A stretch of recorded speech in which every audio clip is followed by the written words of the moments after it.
We often give up in the time we expect success to happen, which is often just before it really does. Keep going.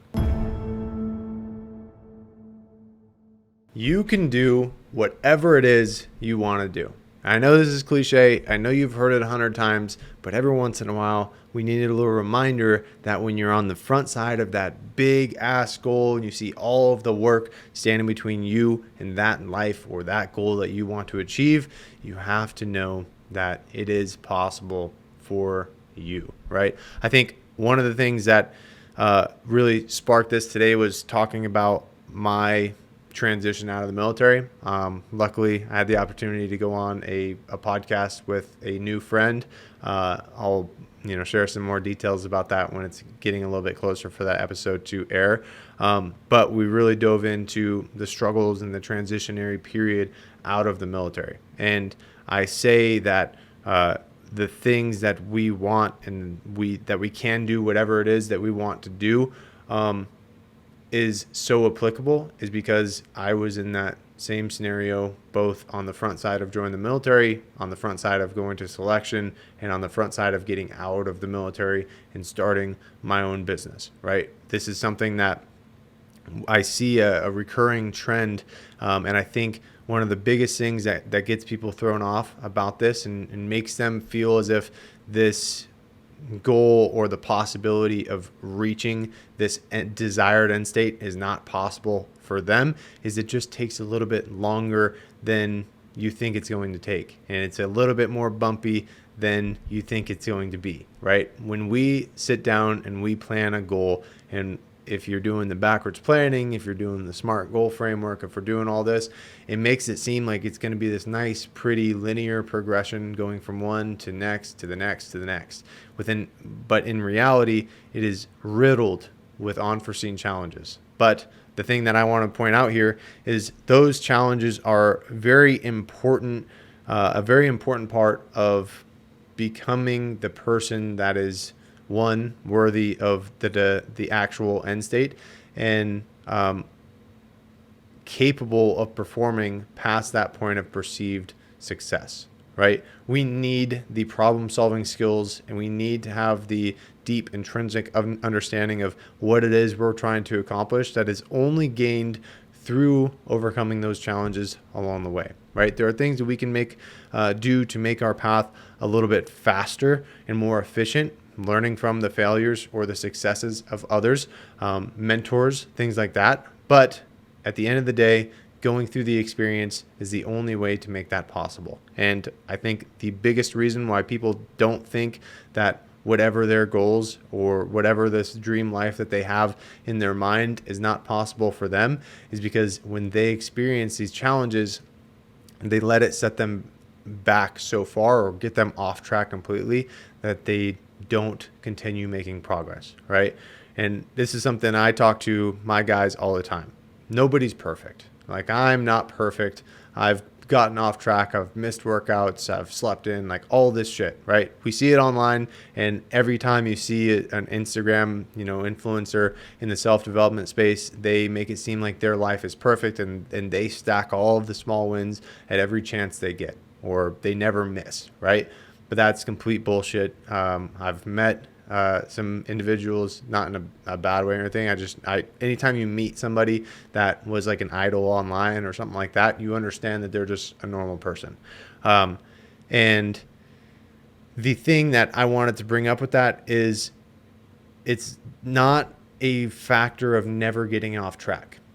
The thing that separates successful or those who are successful in reaching a desired end state from those who never get started is not whether or not they got off track along the way, right?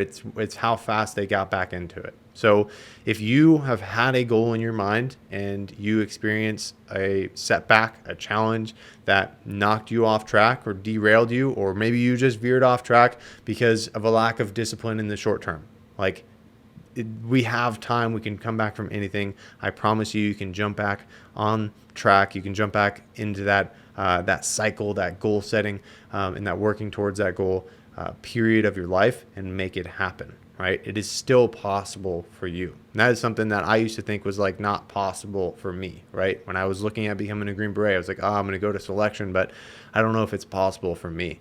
And we always have this like seed of doubt with everything that we do. And it's completely bullshit, but our minds do it because our minds like to be in a state of recovery. Our minds don't like to expose ourselves to, the additional risk and things like that. The second thing I want to talk about in regards to making those aspirations, dreams, whatever it is, become a reality is the fact that it's going to take a little bit longer than we thought, right? I mentioned it.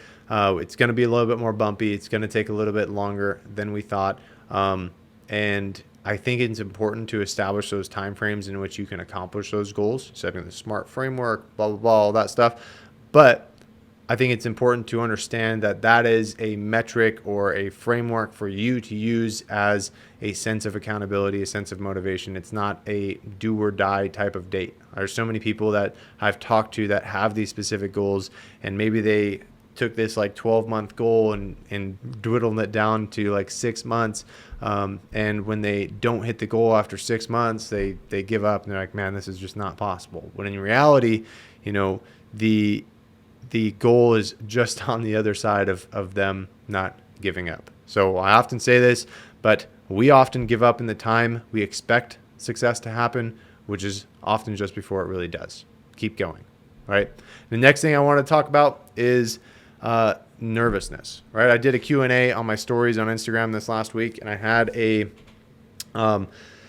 question from a young man who wanted to become a Navy SEAL, and one of the things that he put in there, and it wasn't even like part of the main question, it just was like a trigger point for me, is like, he said, I can't get past nerves.